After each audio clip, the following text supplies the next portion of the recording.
Bismillahirrahmanirrahim.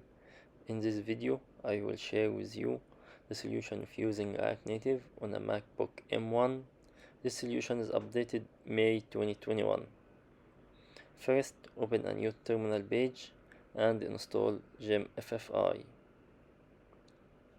If you couldn't install this, then you have to run terminal and Xcode with Rosetta. To do that, I did it in my previous video for the same issue. So I will put the link in description. Go to the link, open the video, and run your terminal and Xcode with Rosetta. Once your gem been installed, go to your project, open the iOS directory, and install Pod.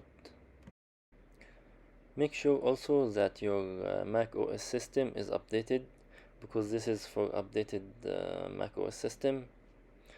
If you checked my old video, my old solution was working for me, but then I got with an old application. Then I tried to run the same, but it did not work.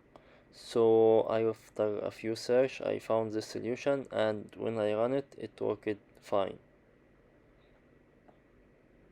Now I will try to rerun the application after installing the pods.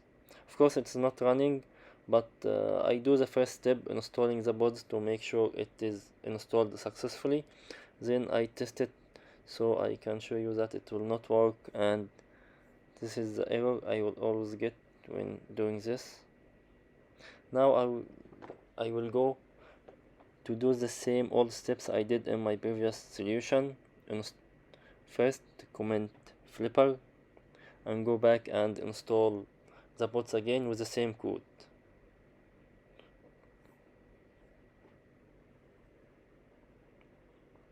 Before only I was using pod install, but now I am using arc-x86_64 before this.